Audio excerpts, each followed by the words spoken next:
On this week's Bob Redfern's Outdoor Magazine, Bob takes you on a South Carolina deer hunt. Plus, we'll show you some new products that may help you in scouting and filming your next deer hunt. Also on this week's Sportsman's Table, we head to Deck 383 in Murrells Inlet for a healthy South Carolina certified shrimp wrap recipe. All this and a whole lot more, and it all begins right now. This has been a great day. We shot this hard. Look at that. Wow, let me hold that thing. Nice.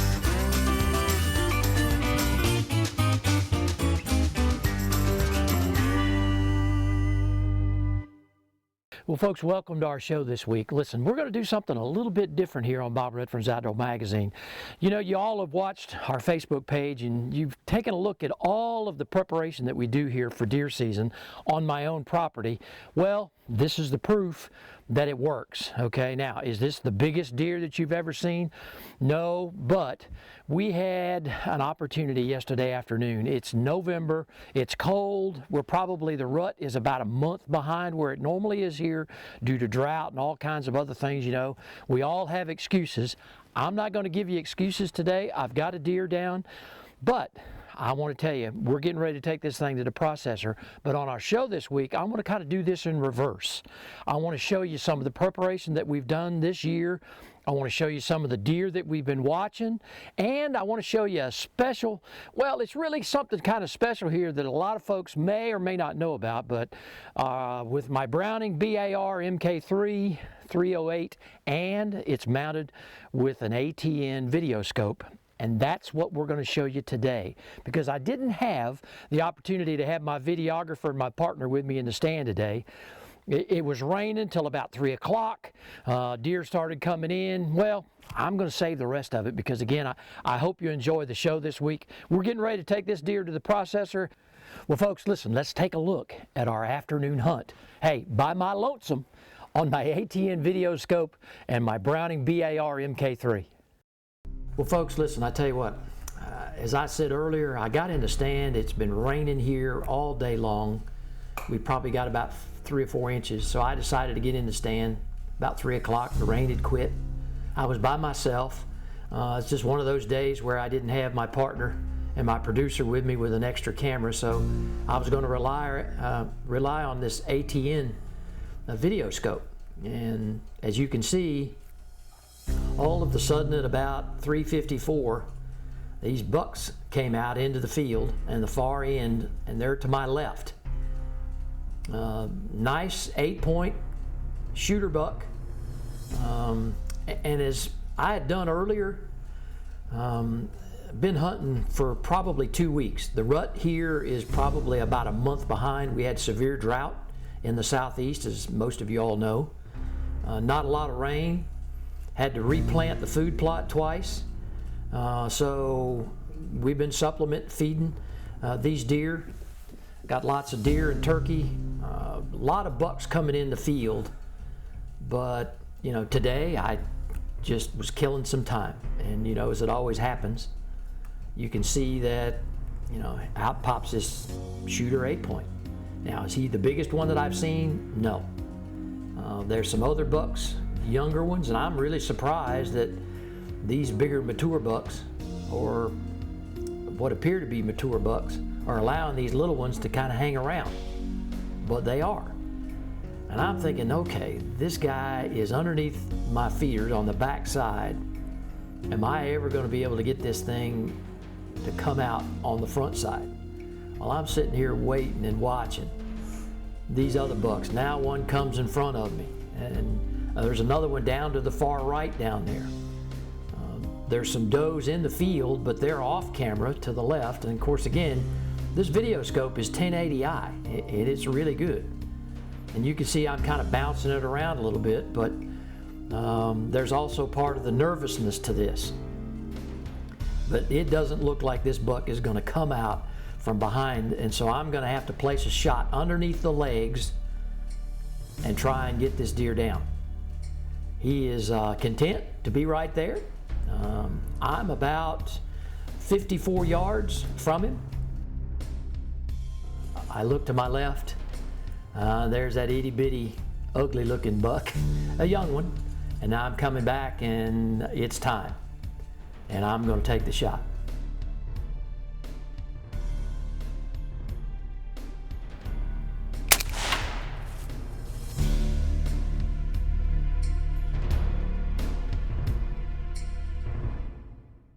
Temperatures are dropping. It's getting cold here in South Carolina, but I hope you enjoyed the hunt. But when we come back, I'm going to show you some of the techniques and some of the toys that I added to my hunting box this year, and hope you enjoy them. Stay tuned. When we come back, it's going to be more great stuff on this week's deer hunt. Well, folks, on this segment, I want to show you some of the toys, some of the things that all of us spend a lot of money for in order to deer hunt. Already showed you the deer hunt up front. I thought it was important this week because, first of all, I want to make sure that folks understand what it takes to hunt deer, especially here in the southeastern United States. Again, we're not in Illinois, we're not in Michigan, we're not in Kansas, we're not in Iowa, we're not in Nebraska, we're not in shooting deer in a pen, okay? And that's okay if that's what you do. But that's not what we do here. So I do it on my property, and for that matter, I know a lot of the other average hunters out there are doing exactly what we did. So I want to show you in reverse exactly from the start to the finish for this season this year, exactly what we did in order to get at least a buck on camera. Again, when you're by yourself, and that seems to be the fad, you've got some toys of the trade. At least I do.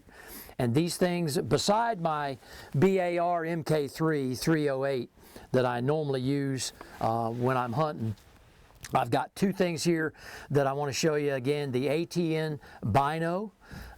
These things are in HD video. They're a great tool to have, especially when you're hunting by yourself.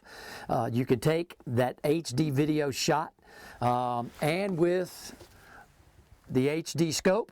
Of course, it's mounted on there as you saw earlier today.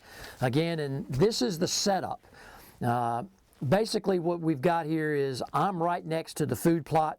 I'm in the middle of about a 5-acre plot.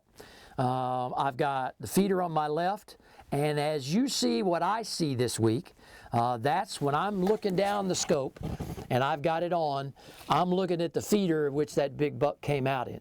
Okay. I also have another feeder off to my right that's on the other end of the food plot with actually another stand. Now this stand that I'm sitting in last year, I've kind of had it about 100 yards over to my left rear, but it really wasn't in a good spot. And so before the season began this year, I moved it. And so all of the techniques, when you're hunting by yourself, I took a chance. I came up here, the rain stopped about 3 o'clock in the afternoon, and I decided, well, I've got some time to kill, I'm just going to sit here. Well, lo and behold, I had those 4 doe that came out. Then all of a sudden at about 3:45, here come these bucks. And I will tell you, it always happens when your producer and your videographer's not with you, and that's okay. Again, that's why I have these other toys and trinkets. Well, folks, listen, this is about a 5-acre food plot. Now, what I had to do this year is because here in the southeastern part of the United States, I had to replant this thing twice. Now, I've showed you on Facebook, we've done segments in the past. Last year, I came across a great food plot planting machine called the Firminator G-3. Made by Renew Outdoor Equipment down in Milner, Georgia. You've seen me talk about that thing before. Well, the problem is I put the food plots in, taking a gamble and a guess for the past 20 years. I've guessed right. I've always put my food plots in that time of year about Labor Day weekend, okay? Now, all the prep that comes up to it, you spray it, you turn it, you keep it down, and then you get it all prepped. You till it up, you get the fertilizer in it, and I did something different this year.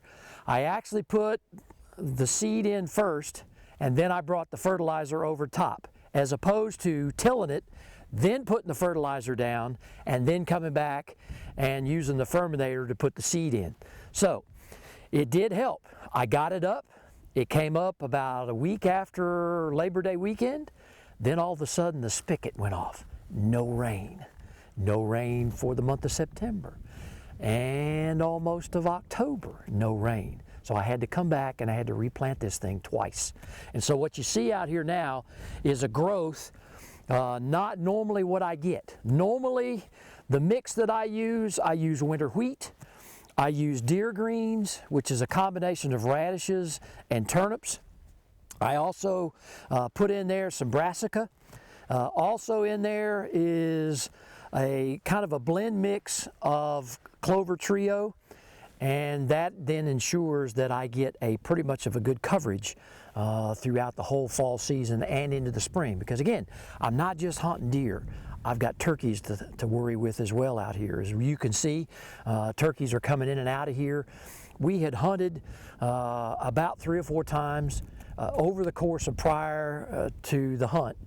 And again, when you get a chance to sit down and you see a lot of good bucks that are coming in, that one day the buck came in, I don't know what spooked him. We heard a deer blow across the side of the field from us, and boom, off he went.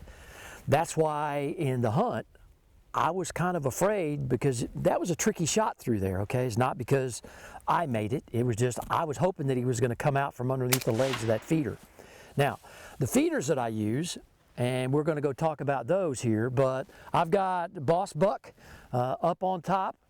I do exactly what I thought I was going to do when I first owned or bought this property, was to come out here and put feeders up on top in this main food plot, because I'm surrounded by timber property here. And so the good thing is there's not developments, there's not a lot of whole folks that actually live around here, and so I have the best of both worlds. Well, folks, listen, as you can see from the angle of which that deer was standing, when you look at the video again prior, he was standing right here, okay? So I've still got blood here on the corn and the supplemental feed. This stand just happens to be high. Again, these are Boss Buck feeders. I've got the varmint cage around them. It's automatically timed. One thing that I would advise you all to do that works for me is I used to have these feeders go off first morning light and the last evening light of an evening, okay? Well, what I found was the deer loved to come out, but when the corn was on the ground, they would only come after dark. So what I did was I started letting them go off about 12:05 in the middle of the day. And so I get corn on the ground, and then that kind of changes the patterns of when the does come. So when the does come to eat, the bucks are sure to follow. That ain't rocket science, but it works very, very well. So when I'm out here hunting in the afternoon or coming in the morning, they're now coming during the daylight hours, which makes hunting a lot easier, okay? Now, one of the other things that I want to talk about is something that I added to my hunting kit this year, and it's a game camera from Spypoint. Now, the great thing that I like about this little Link S LTE, and it's on the Verizon network, this one has the little solar panel on top. There's one thing that I hate, is having to come out here and change out all these AA batteries all the time, because A, that gets expensive, but that little solar panel up there keeps that thing charged all the time. I can plug in on my Verizon cell phone. Every time that thing goes off, I get a notification on my phone, and again, this is nothing new to the guys out there that deer hunt, but I just kind of wanted to take this time to show you that kind of changed my scouting for deer this year, because I was able to not have to sit there for hours and hours and hours. I can then track them via this game camera right on my phone, and then I can pick up the pattern so I know when to come up here and sit. Well, folks, listen, enough lessons from the field. Stay tuned. When we come back, we're going to have a great recipe on the Sportsman's Table this week. The Sportsman's Table is brought to you by the South Carolina Department of Agriculture. Whether you live in South Carolina or out of state, be sure to buy South Carolina grown meats, vegetables, and fruits. Make sure your food is South Carolina certified. It's a matter of taste. Welcome to this week's edition of the Sportsman's Table, folks. We're back here at Deck 383 on the beautiful Waccamaw River. Come on down, eat with them, enjoy this wonderful view, come and even fish. But joining me today is Jermaine Alston. He's all about Deck 383, okay, the main guy down here. And I will tell you, Jermaine, I am really looking forward to this recipe. Tell the folks what you got for us today. I do a little something special every now and then. This is a good special that we run. You know, people just love it in the summertime. Okay. You can never go wrong with a good wrap. We're gonna do our deck shrimp wrap. Oh, there you go. Okay. It's not much to it. You know, we're gonna just take our fresh prawns right here. Okay. And those come out of 7 Seas over here in Murrells Inlet? We use all of those guys over there. Yeah, there we you try go. to show all of them a little bit of love. There you go. We just season that with a little salt and pepper. Now, how long are you going to sear these for? Less than a minute. Less than a minute. Just when they start turning pink? Just when they turn pink, a little opaque. Okay. And you are good to go.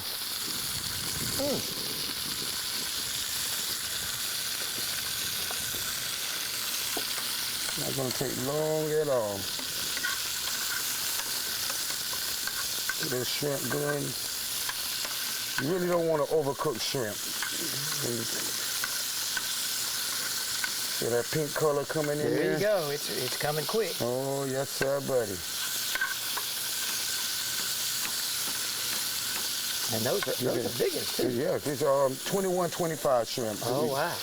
And that's just 21 to 25 shrimp per pound. Well, and the great thing about it here on the menu at Deck 383 is you guys have got just so good of a variety of food. And this is a light, whether a lunch or you want to eat a light dinner. We try to give everybody a little something on our menu. There you go. Okay. All right, what's next? All right, we're going to go to start plating. That's easy enough. That's easy to go. Here to go. Shrimp are ready. Ready to go. All right, Jermaine, our shrimp, man, they look good. Oh, yes, sir. Are we ready to go? Yeah, yes, sir. We are ready to go. All right. We're going to start rolling this wrap. We're going to take some fresh South Carolina certified spinach. Okay. Put that in the middle right there. And you know, this is a quick recipe. Oh, yeah, it's you can come down here to the river. Simple. At Deck 383, you can get it served up. But you can also something you can do quick at home. Quick at home. Quick at home. Just put some fresh diced tomatoes on there. But you know, most wives like to go out to eat. Oh, yeah. Yeah. Plus, look at this setting. Look at the river behind us. You can't beat it. No, you sir. can't beat it, Bob. Throw your avocados on there. Avocado, yeah, there you go. Okay. Avocados. And maters, good color. Good tomatoes. I tell you what, Lee's Farm, man, those guys have some real good produce over there. They do. Real good produce. We're going to take our shrimp. Okay. Put it on here. Oh, man. That's almost like a poor boy with a wrap. Oh, there you go. There you go. There you go. And with grilled shrimp and not fried. There you go. That's true. Grilled shrimp and not fried. I prefer these. Yeah. We're going to take our house deck sauce, which is just a little spicy mayo. Okay. Drizzle that on there a little bit. Got to have that. That puts your zing in your zing. Wrap, man. Zing in your zing. There you go. All right. All right. I'll move this out of your way. Go wrap this. Now the skill comes in. Now the skills. You got to be real careful with this. You know, what I try to do is go and fold it underneath. Right. And get a good tuck, and then you have to take your edges. Oh, I got fold you. Fold your edges. And then roll and then again. Slowly roll. There you go. Well, that's almost like an art and a science all together. Oh, yes. You definitely don't want to rush this right here. Okay. There you go. Get your wrap right there ready. And I got your toothpicks. Toothpicks. All right, Jermaine, you got him all tied up there. Now what's next? I got them all tied up. We're going to just cut this at a little angle right here. Okay. Oh, yeah. Put that just like this right here. Oh, wow, look at those shrimp. Look at that. Wow. Look at that, look at that. And put that like this right here. There you go. And we always serve this with fresh fruit, pasta salad, coleslaw. You can get French fries, whatever side you want with it. I got you. This is our deck Shrimp salad. Deck 383. Well, folks, listen, I will tell you what, come on down. Jermaine, thank you, man. Thank you, we Bob. appreciate you Thank being you. on the show Not a today. problem. And I will tell you, folks, again, check out CertifiedSCGrown.com. See what's fresh on your menu, but also come on down to 383. I tell you what, here on the Waccamaw River, the folks at Deck 383 will put more great food in front of you just like this. And next week, we'll be right back here again on another great recipe on the Sportsman's Table. To find out more information on food that's fresher and tastier, go online at CertifiedSCGrown.com. Buy certified South Carolina grown products. It's a matter of taste. Well, folks, that's our show this week. Just as a kind of a recap, kind of done a little bit different. Probably haven't seen a deer show where the bottom line was up front. We took down a nice 8-point. It's just beginning of the season. I hope to have more. I tell you what, it has been a pleasure having you along this week, showing you my food plot, my property, and showing you some of the toys that I utilize to hunt alone, okay? That's one of the key things. If you want to capture your own hunt, and again, I don't have my videographer and my partner with me all the time because sometimes I just go up into the stand and it's a great place to just to kind of think. But you never know what's going to show up. And as you saw this week, nice 8-point, a lot of other deer came out. I've been tracking these bucks for, well, I guess for probably about 2 or 3 months, and finally one showed up. He's not the biggest that I've got out there, but that's okay. I'm proud of him just the same. As I always like to say each and every week, the outdoors are our passion. I want it to be yours too. Head on over to our website if you'd like more products that you've seen on this week's show. They'll be right there, as well as our Facebook page. We enjoy bringing it to you each and every week. We'll see you again next week, right back here on another episode.